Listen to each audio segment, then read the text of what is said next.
Alright, CJ here. Just wanted to do another swing analysis for you. I find it interesting. You can find swing analysis on YouTube all the time of players and things like that. But, the issue is that everyone's talking about, this swing is good, this is what they're talking about the swing. And what I want to do differently is really take a piece from their swings and say, this is what you want to incorporate. Um, Nathan and I, this is Nathan Green again, and Nathan and I have worked together. And let me just let the swing play. Um, and really, the things I'm looking at here, there has been some change in his swing. Which, when I'm looking at this, I'm saying, okay, that looks good there.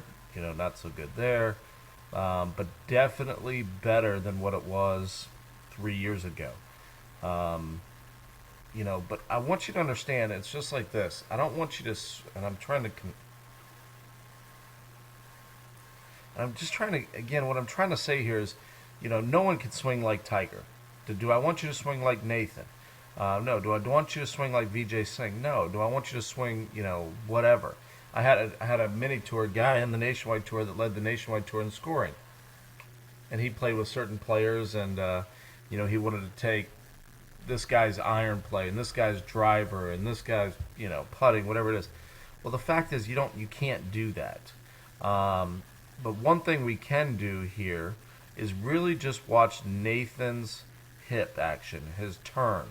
Now, when we first started swinging, he really tried to keep his hands in front of him. That caused his left shoulder to go down. That caused his right hip to shift to the right. What you're going to notice here differently, let's do this one more time. And as we're looking here, I just want to put this dot, or actually we'll just put a line here on his hips. And you're going to see as he goes back, you're going to see how his right hip will turn as opposed to sliding. So he stays within that area. And you can actually see now at the top, you can see how this area has increased as opposed to sliding when he used to slide. So he's turning now. Now, one of the remnants of the slide is you'll see as he keeps going, and this is again why is the key.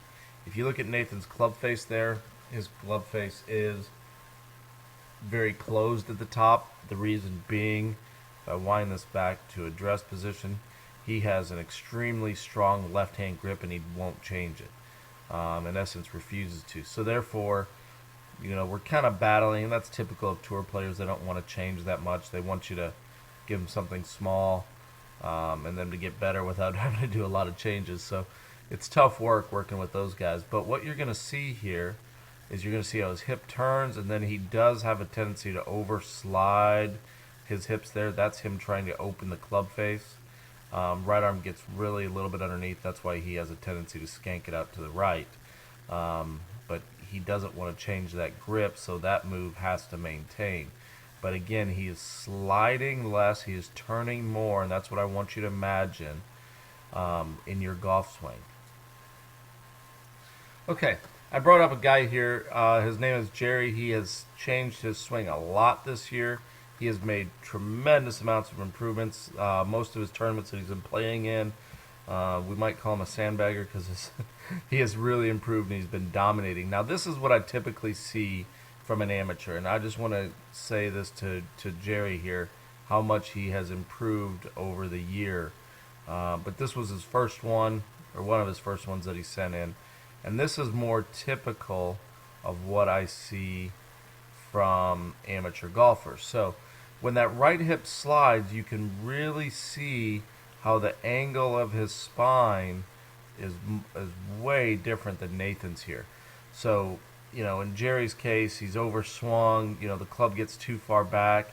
And again, all that is a result of one thing, and that's his hip not working well. And you're going to see here with Jerry, as he kind of keeps going. Let me go back here a little bit. As he keeps going, you're going to see he results in a chicken wing. There's his slice. and really could cause a lot of injury to his body.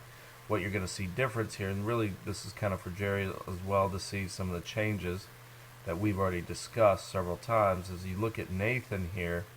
When he comes through, his hands are going to release that way, and he is reforming that letter L. So Jerry's done a lot of work. I want to commend Jerry, but what the average amateur needs to take away from this is how the hips work. They turn, the left knee works across, points behind the ball. So really just focus on a dance step of how your hips work. Let the left knee point behind the ball, the right hip will work back instead of sliding, and that is your key to really playing better golf. See you guys.